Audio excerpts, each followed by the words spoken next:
Pour l'épisode d'aujourd'hui, nous allons parler d'hypersensibilité. Qu'est-ce que c'est l'hypersensibilité? Comment se décline l'hypersensibilité chez une personne? Comment identifier une personne hypersensible? Et à la fin, comment gérer son hypersensibilité au quotidien? C'est une thématique qui me tient particulièrement à cœur parce que l'hypersensibilité, c'est un sujet majeur d'épanouissement personnel parce que c'est coûteux, en fait, d'être une personne hypersensible. C'est coûteux pour soi, surtout lorsqu'on ignore son mode de fonctionnement, mais c'est également coûteux pour les relations que nous pouvons entretenir.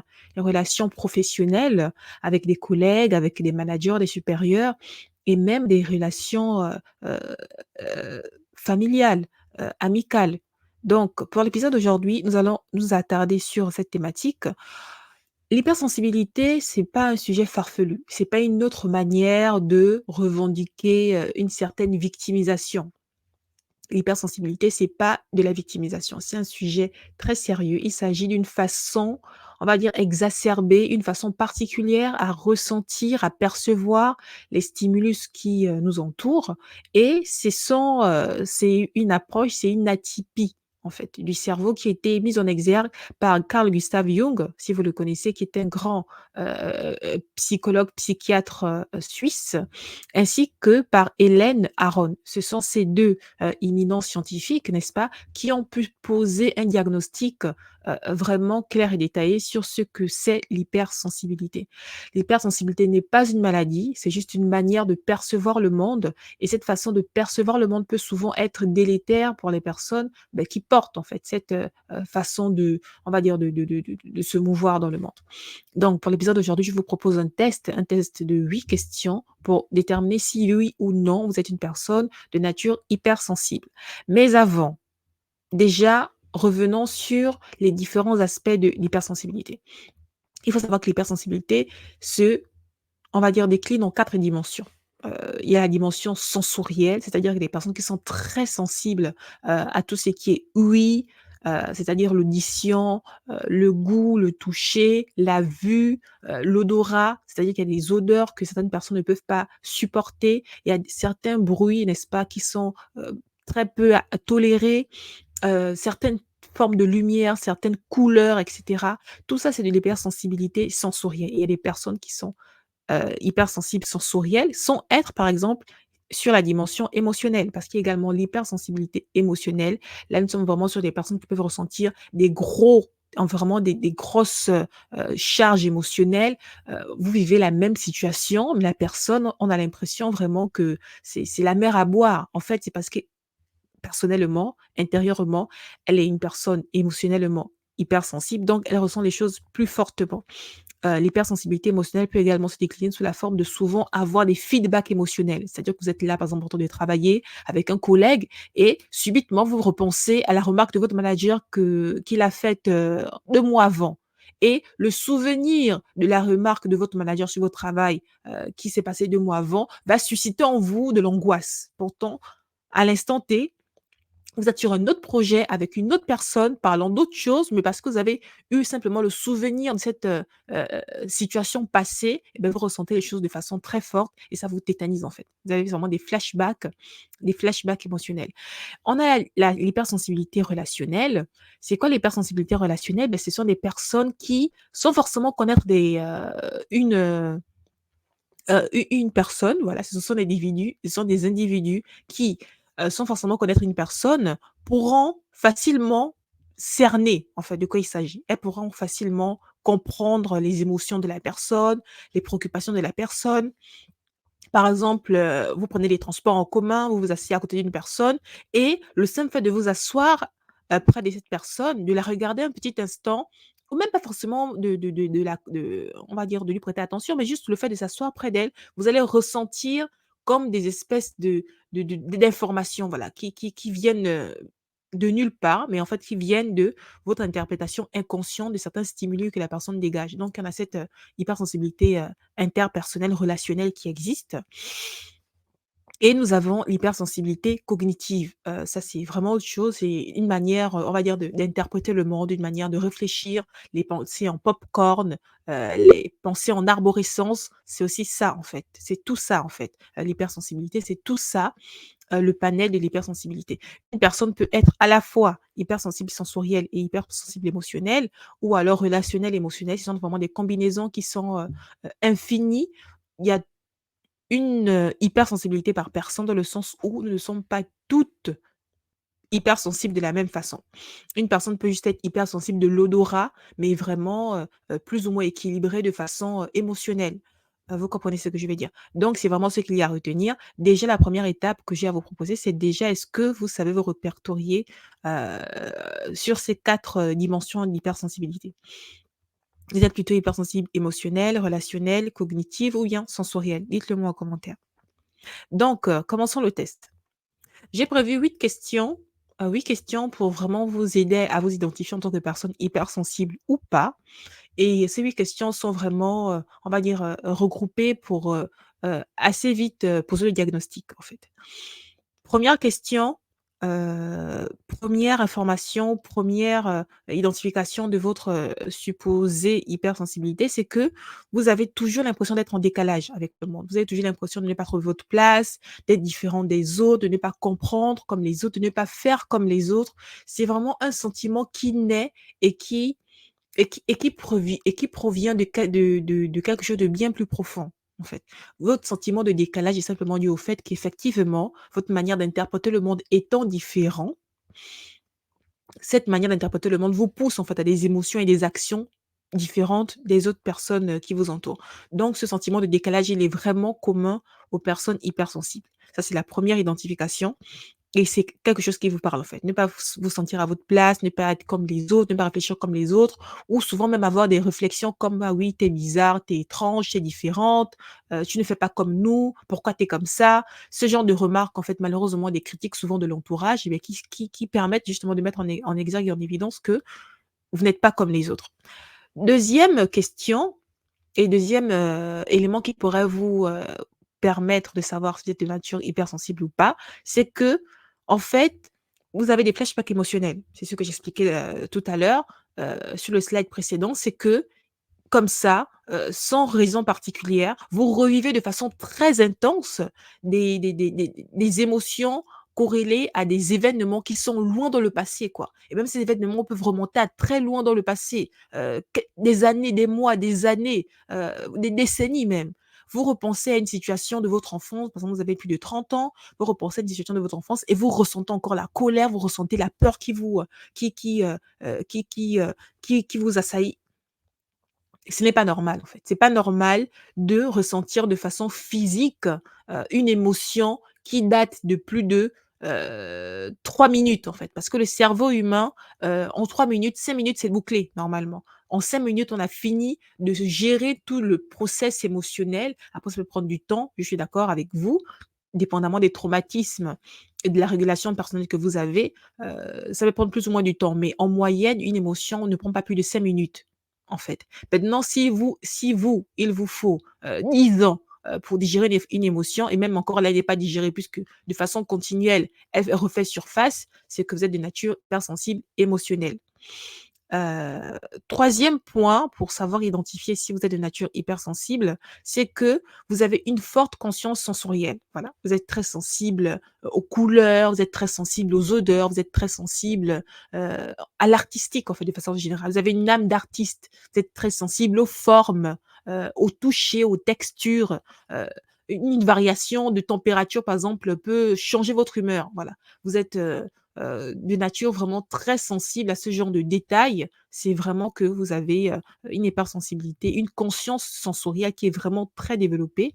Par exemple, moi, je connais une personne qui, littéralement, prêtez-moi l'expression, pète un câble lorsque les rues sont sales. Elle le prend vraiment personnellement, alors que, oui, je peux comprendre, mais vraiment comme ça, s'agacer parce que les rues sont sales, s'agacer parce que, il y a trop de saleté à son goût, c'est vraiment la preuve d'une certaine hypersensibilité sensorielle. Donc, si vous vous reconnaissez là-dedans, vous avez certainement une hypersensibilité sensorielle et dites-le nous en commentaire. Partagez-le avec nous, partagez-nous avec le.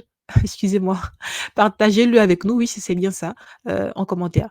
Ensuite, 4e élément, 4e point qui permet justement de déterminer si oui ou non vous avez une hypersensibilité, c'est que vous avez en fait facilement vous bloquez, vous figez. C'est comme si en fait vous étiez tout le temps en court-circuit. Vous voyez un peu comme, lorsque, on va dire, Heu, il y a trop d'informations, du coup, maintenant, un peu comme l'ordinateur qui freeze, qui bloque, qui rame, voilà, vous ramez, en fait et ce sentiment d'être bloqué, d'être figé, de ne pas savoir quoi prioriser parce que tout semble important, c'est simplement que vous êtes en surstimulation, en hyperstimulation et parce que vous avez trop d'informations qui rentrent trop d'un coup et ben votre cerveau, malheureusement, n'a pas encore appris, parce que ça s'apprend, votre cerveau n'a pas encore appris à gérer, en fait, de façon, et réguler de façon, plus efficace toutes ces émotions, toutes ces informations, tous ces stimulus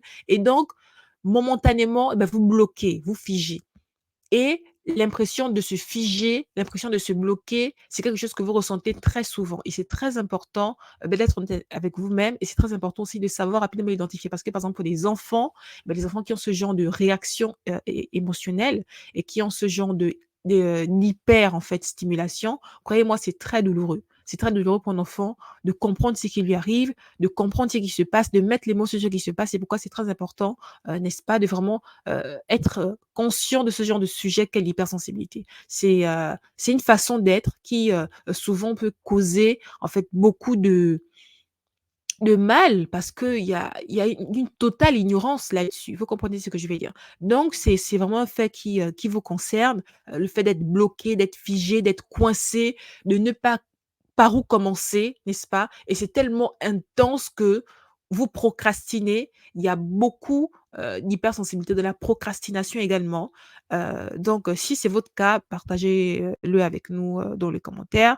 Le 5e point, j'ai mis, une forte sensibilité interpersonnelle, c'est-à-dire que vous êtes très sensible aux critiques, très sensible aux remarques, très sensible aux variations de voix, très sensible, aux orientations. Vous comprenez ce que je veux dire? Vraiment, si vous ne vous connaissez pas, vous ne connaissez pas votre propre rythme, vous pouvez être la proie de personnes pervers narcissiques. Pourquoi? Parce qu'elles sauront en fait comment vous déstabiliser. Elles sauront comment gagner sur vous. Elles sauront comment vous mettre en colère. Elles sauront comment vous mettre triste. Elles sauront comment, en fait, tirer les ficelles de vos rythmes personnels, émotionnels. Vous comprenez ce que je veux dire? Du coup, c'est votre nature, certes, mais ça se régule. Et une personne hypersensible, n'est-ce pas, interpersonnelle, pourra souvent se faire manipuler, en fait. Pourra souvent, ne pas comprendre des choses, pourra souvent se faire moquer parce que facilement, eh beh, elle sort d'elle-même parce qu'elle est très sensible à la critique, elle est très sensible aux remarques, elle est très sensible, aux humeurs même de certaines personnes qui les entourent. Alors que, on est en tant que personne, adulte, nous avons bien la pleine conscience que nos humeurs sont nos humeurs à nous et les humeurs d'autrui sont leurs humeurs à eux, en fait. Mon individu, c'est mon individu à moi, je suis moi et l'autre est l'autre, voilà. Alors qu'une personne hypersensible, il y a toujours un flou, en fait. Elle ne sait pas mettre la barrière entre ce qui lui appartient émotionnellement et ce qui appartient émotionnellement à l'autre.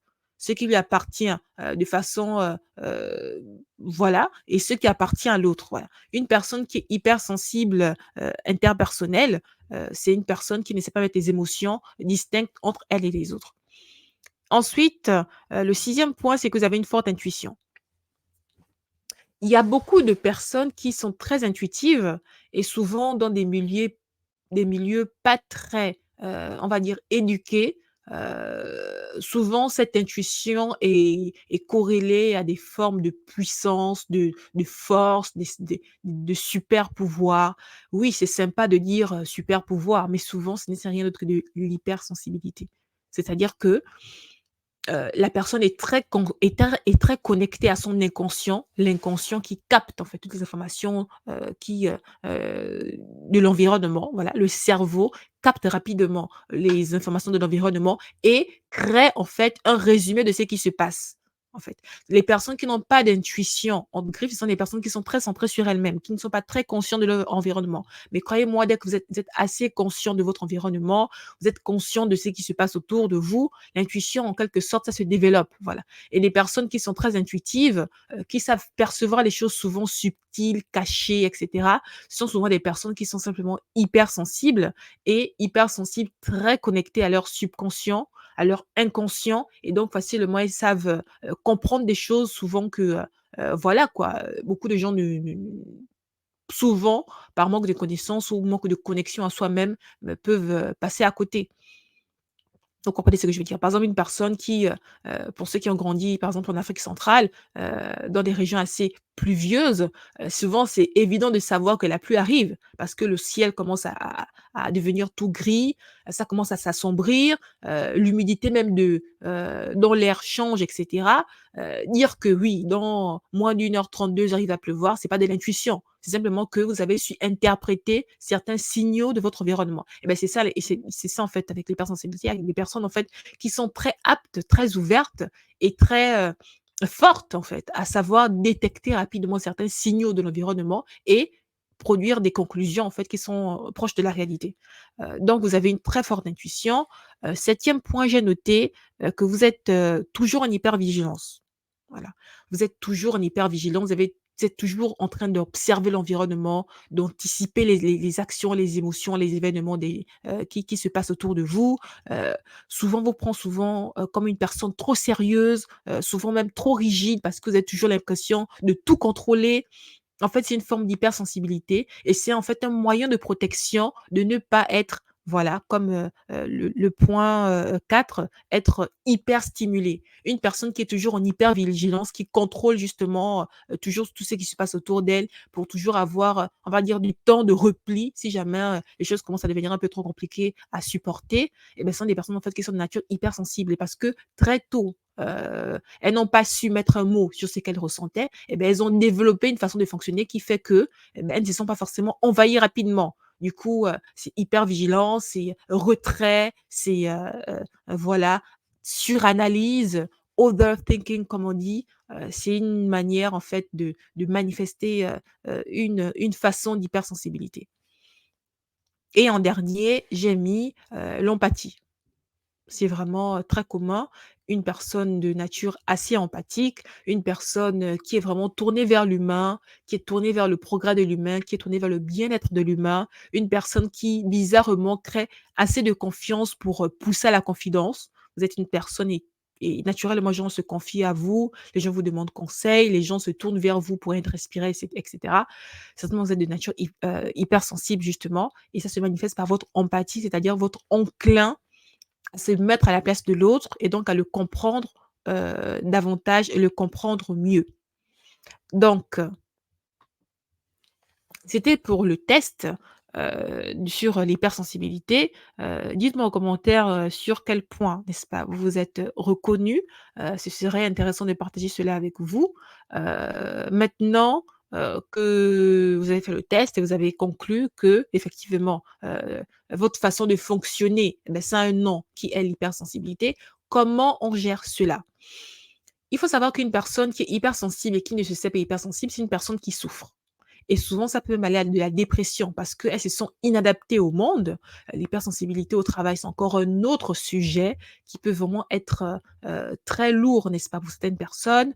L'hypersensibilité même en famille, dans les relations humaines et cetera. De façon générale, hein, l'hypersensibilité, c'est vraiment un gros sujet parce que c'est vraiment la personne, qui porte cette hypersensibilité souvent ne se comprend pas, en fait. Si elle n'a pas, par exemple, une grosse intuition, personnelle, beh, elle peut vouloir porter des masques éternellement pour ressembler à, pour se faire accepter par et cela pousse à la dépression parce que porter longtemps des masques, être longtemps déconnecté de ce qu'on est réellement et beh, au bout d'un moment, ça crée des fortes dissonances cognitives et ça pousse à la dépression, en fait.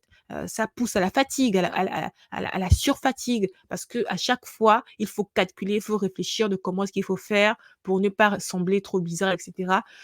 L'hypersensibilité, c'est vraiment un sujet très important à vulgariser. Maintenant que vous savez que vous êtes hypersensible, eh beh, la première étape, c'est vraiment d'accepter, en fait, votre nature hypersensible. Vous êtes comme ça et c'est ainsi, en fait. Ne cherchez pas à être différent de ce que vous êtes. Acceptez en fait votre atypie, acceptez le fonctionnement de votre cerveau parce que c'est une manière en fait, d'interpréter le monde, c'est une manière de fonctionner que votre cerveau a. Ne vous sentez pas moins que qui que ce soit, ne vous sentez pas plus, par exemple avec votre intuition que qui que ce soit. C'est juste une manière de fonctionner, voilà. C'est vous. Deuxième point, c'est que vraiment, informez-vous davantage sur la nature de votre hypersensibilité. C'est-à-dire, est-ce que vous avez une hypersensibilité émotionnelle et relationnelle, émotionnelle et sensorielle? Est-ce que vous avez une hypersensibilité cognitive? Est-ce que ceci, est-ce que cela? Quelle est votre dominance? Vraiment apprenez à vous connaître en profondeur sur votre hypersensibilité. C'est très important et pour cela, ça rejoint le 4e point, c'est que rapprochez-vous de personnes expertes en la matière.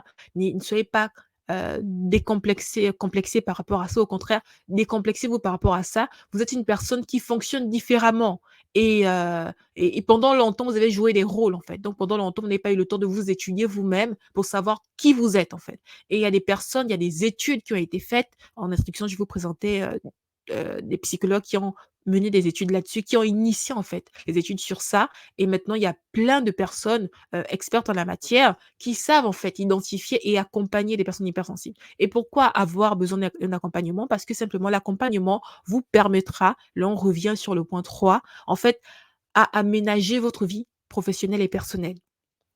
Vous avez un mode de fonctionnement qui est à vous. Vous avez un mode de repos qui est à vous. Vous avez un mode d'interprétation qui est à vous et c'est vraiment important de vous approprier tout cela pour vraiment définir votre identité. Parce que l'hypersensibilité, si vous n'avez pas forcément eu l'occasion, ou la chance de grandir dans une famille qui accueille votre singularité, voilà, parce que vous êtes une personne différente, si malheureusement vous avez une pers des un entourage qui vous accuse à chaque fois, qui vous pointe du doigt, qui pointe du doigt votre différence et cetera, ça a brisé quelque chose en vous, en fait et vous avez intériorisé le fait que pour être comme les autres, pour ne plus être critiqué, pour ne plus me sentir mal, il faut que je cache ma différence. Et donc, ce comportement de se cacher de qui on est vraiment, c'est difficile souvent de revenir à qui l'on est. Du coup, c'est vraiment important de se faire accompagner dans ce sens. Vous comprenez ce que je veux dire? Voilà, c'en est fini pour moi pour l'épisode d'aujourd'hui. Dites-moi en commentaire ce que vous en avez pensé de l'hypersensibilité. C'est vraiment important de vulgariser là-dessus. Si vous suspectez une personne de votre entourage qui est hypersensible, envoyez en fait cet épisode et vous, partagez avec nous, dans quel, type d'hypersensibilité vous vous retrouvez et discutons là-dessus. Prenez soin de vous et à très vite. Ciao.